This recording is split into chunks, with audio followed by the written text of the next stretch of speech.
Et salut à tous, c'est Luchap pour NLG, on se retrouve pour un nouveau point sur les marchés. Bon alors la dernière fois on attendait les news, elles sont tombées et c'est pas super bon. On a parlé des risques de la dette sur l'économie américaine, etc. etc. Colepi a fait comme d'hab un très bon papier sur la macro, je vous laisse aller checker ça. On y parle de la hausse des taux qu'on commence à peine à ressentir, de la Chine qui injecte en masse dans ses obligations et de pas mal d'autres trucs. Donc, pour commencer du coup directement sur les graphes, on commence par la TradFi toujours. Donc la dernière fois, on était par là il me semble, on attendait le compte rendu de la Fed. On a les news qui sont tombées, qui sont pas bonnes. Je pense que ça a accéléré du moins la chute, je sais pas si ça l'a provoqué entièrement, je ne pense pas, mais je pense que ça ne fait que l'accélérer. Donc oui, au final la dernière fois je parlais d'un range qu'on pouvait potentiellement avoir, grosso modo ici avec les deux creux qu'on avait enchaînés au même endroit. Je pensais qu'on pouvait revisiter quelque chose, faire quelque chose comme ça encore. Au final non, on a cassé par le bas beaucoup plus rapidement que prévu pour aller rechercher un ancien lot. Donc en l'occurrence qu'on a eu ici, indicateur qui est vraiment ultra pratique je trouve, du moins qu'on ne met pas les trucs, les lows et les tops avec une couleur qui soit trop vive. Liquidity by Makushaku pour voir les creux, les sommets et garder l'historique. Donc moi en l'occurrence je l'ai réglé sur 500 si je dis pas de bêtises, ouais voilà 500. Ça veut dire que ça remonte pour les 500 dernières bougies. La dynamique qu'on a en prend un coup, certes, et ça va être compliqué maintenant. Si les boules ne se réveillent pas très rapidement, je pense que la dynamique haussière qu'on avait commencé, donc qui peut potentiellement mener à un vrai retournement de tendance. Donc pour être précis, je parle du mouvement qu'on a eu un petit peu comme ça. Là on voit qu'on a enchaîné nos creux, nos sommets de plus en plus haut. On peut toujours repartir, c'est toujours validé. Mais voilà, attention quand même parce que hop, si je me mets en daily, voilà, c'est un peu plus clair, mais on voit bien quand même que l'environnement macro, la tendance de fond pour l'instant reste toujours grosso modo bearish, mais on avait commencé une dynamique de hausse avec les quelques sommets qu'on a enchaînés qui peut potentiellement se finir avec un vrai retournement de tendance. Pour ça, selon moi, et je le répète, on en a déjà parlé, mais il faut aller rechercher le sommet qu'on avait eu ici, sur le S&P, pour enfin parler d'un vrai retournement de tendance durable. Maintenant, attention, je dis pas que d'un seul coup c'est bon, c'est annulé. Pour moi, pour vraiment annuler le scénario de dynamique haussière qu'on a en cours, vous voyez que on a un premier lot qui est ici en daily qu'il faudrait aller chercher. Et si on commence à aller rechercher par ici, franchement je pense qu'on peut d'un seul coup retomber très bas. Mais voilà, c'est pas encore le cas, on n'y est pas du tout. En plus on peut voir que rien qu'aujourd'hui on a quand même eu une réaction qui est quand même assez belle sur le graphe qu'on peut voir à droite de 30 minutes. Voilà, donc on a beaucoup de volatilité. Je pense pas que ce soit fini maintenant. Que voilà, vous voyez ça quand on a vraiment la volatilité et qui s'accroît vraiment de cette façon. Je pense pas qu'on est prêt pour un mouvement directionnel là maintenant de suite. Je pense que voilà, ça va remettre un peu de temps.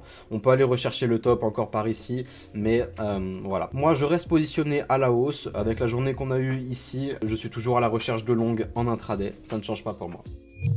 Pour revenir du coup sur nos cryptos, donc en 4 heures, la dernière fois on était, si je dis pas de bêtises, lundi, on devait être par là, ouais. Donc moi j'avais parlé de réduction de la volatilité, voilà ce qu'on aimait bien voir en général pour une continuation de tendance si ça le fait au niveau des tops.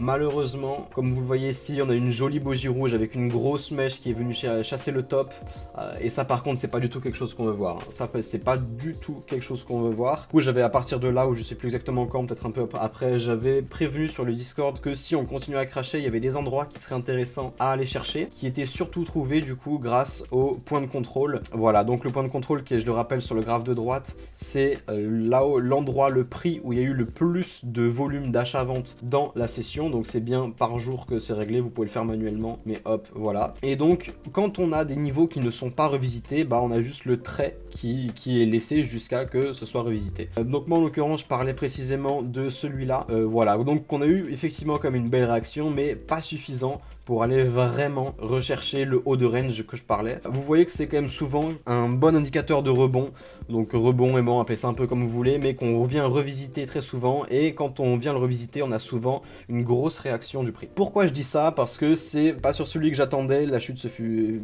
bien plus brutale que je pensais, mais c'est au final celui de juste après qu'on est allé rechercher, et qui est vraiment un cas d'école de signal d'achat, de trade, qui était pas facile à prendre, parce qu'aucun trade n'est facile, mais qui était vraiment sous nos yeux très clair. Donc pourquoi je dis ça? Premièrement, donc on a une zone qui est vraiment parfaite. On a la zone de point de contrôle qui est juste là. Deuxième chose, ça se voit du coup sur le footprint. Mais cette bougie là qu'on a eu sur le graphe 30 minutes juste là, c'est exactement la même qu'on a ici sur Binance pour la paire BTC USDT en futur. Et donc voilà, ce qui est intéressant, c'est de voir vraiment tous les vendeurs qu'on a eu sur cette bougie. Donc déjà, première remarque, la bougie est entièrement rouge. Ça veut dire que à tous les niveaux de la bougie, à tous les moments de cette bougie, toujours les vendeurs ont été majoritaires. Donc ça déjà, c'est quelque chose d'énorme, hein, quand on voit les énormes chiffres qu'on a ici, 30 millions, 26 millions, 10 millions, 12 millions, 10 millions, etc. Voilà, c'est quand même pas des volumes qu'on a tout le temps. Ça se voit notamment ici avec le chiffre du bas qui est, je sais pas si vous le voyez bien, mais c'est 680 millions qu'on a eu de volume sur toute cette bougie là. Donc ça commence à faire, hein, c'est pas mal, c'est des grosses bougies 30 minutes à ce moment là. Et sur ces 680 millions, du coup, on a eu 123 millions de ventes en plus que d'achats. Donc ça c'est la deuxième chose. Et la troisième chose, c'est qu'on a notre bougie qui clôture en vert. Donc ça nous fait une divergence de volume sur une seule bougie. Et donc ça, réuni, fait que c'est un très bon signal d'achat. Ah, d'autant plus que, pardon, j'ai oublié, en plus de ça, on a évidemment beaucoup de liquidations de longues, donc on a un open interest qui chute. Voilà, tout ça fait que c'est très propice à un rebond, et c'est un des meilleurs signaux d'achat que j'ai vu depuis pas mal de temps, notamment sur du 30 minutes. Voilà, donc on avait une zone qui était exceptionnelle avec le point of control, le signal parfait sur cette bougie, et dernière chose en plus, j'en avais déjà parlé la dernière fois, mais c'était toujours d'actualité, on a notre divergence sur le CVD qui est, je le rappelle, le cumul des achats et ventes uniquement au marché. Et donc on a deux creux qui s'enchaînent de plus en plus haut sur le prix, deux creux de plus en plus bas sur le CVD. Ça veut dire que vous voyez sur le graphique de droite, pardon, toute cette montée sur le prix qu'on a eu a nécessité un certain ordre de grandeur, une certaine taille pour les achats au marché. Et par contre, toute la descente, eh ben, il y a eu beaucoup plus de vendeurs au marché qu'il y a eu d'acheteurs au marché sur la montée. Voilà, et pourtant, le prix n'est pas redescendu à son niveau de avant la montée. Voilà, ça veut dire que tous ces vendeurs ont été absorbés par des acheteurs en limite, et ça, du coup, forcément, c'est très bon, c'est ce qu'on veut voir. Donc maintenant, pour la suite, au niveau des cryptos, donc je reste positionné à la hausse, j'avais même acheté juste après cette bougie qu'on a eu le 30 minutes, j'ai toujours pas vendu, c'était uniquement sur du spot. Maintenant, attention, parce qu'on est déjà revenu chercher le point de contrôle qui nous attendait juste en haut. Voilà, ça s'est fait très rapidement, encore une fois, pas mal de volatilité. Maintenant, je pense qu'on peut avoir, si on a de la réaction, bon, vu la chute libre à laquelle on est en train de voir actuellement, je sais pas si on va avoir une réaction sur celui-là, mais si on en a sur des petites unités de temps, sur d'une minute, du 5 minutes, je vais checker ça, mais on peut avoir une nouvelle zone de rebond ici et repartir. Voilà, du moment où vous voyez que cette petite dynamique de hausse qu'on a là, ou dans tous les cas là, la dynamique reste haussière, on a nos sommets, nos creux de plus en plus haut, aucun souci, c'est la raison pour laquelle je crois qu'on peut largement avoir un rebond, hop, sur cette zone là, bah ça se trouve ça peut être d'ici quelques minutes, voire quelques heures, mais, attention, parce que si on casse du coup, cette dynamique qu'on avait un petit peu là, on peut aller rechercher tous nos creux qui nous attendent. Donc ça se voit bien avec l'indicateur que j'ai montré juste là, et en plus on a nos points of control à aller rechercher. Donc attention, je pense que je vais me hedge rapidement si on commence à enfoncer ces niveaux là. Ah bah voilà, je disais c'est déjà fait. Voilà, donc bon, je pense pas qu'on va avoir un rebond vraiment incroyable par ici. Donc voilà, dans tous les cas c'est les zones que je vais regarder pour des rebonds intraday. Ok, ouais, donc ça chute quand même très rapidement.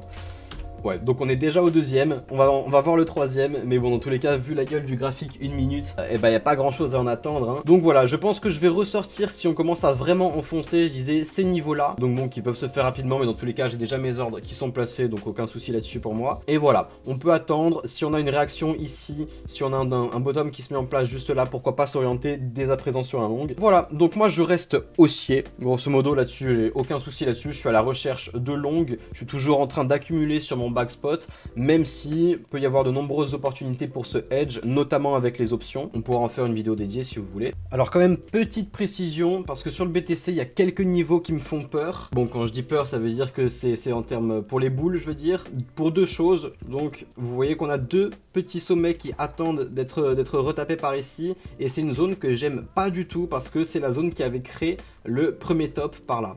Voilà, donc les 23,9 à 24,3, 4, quelque chose comme ça. C'est une grosse zone dans laquelle quand même pas giga serein, et je pense pas que ce soit le bon moment pour aller chercher des swings haussiers.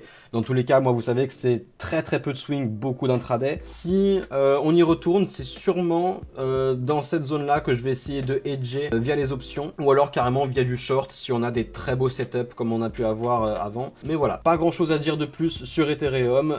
Vous voyez que les situations se ressemblent quand même vachement. Pareil, on est re-allé chercher un point of control historique, on est re-allé chercher pareil celui qui était en haut. Pas grand chose à dire de plus, je reste plus exposé BTC que ETH largement. C'était Luchap, stay safe et à la prochaine.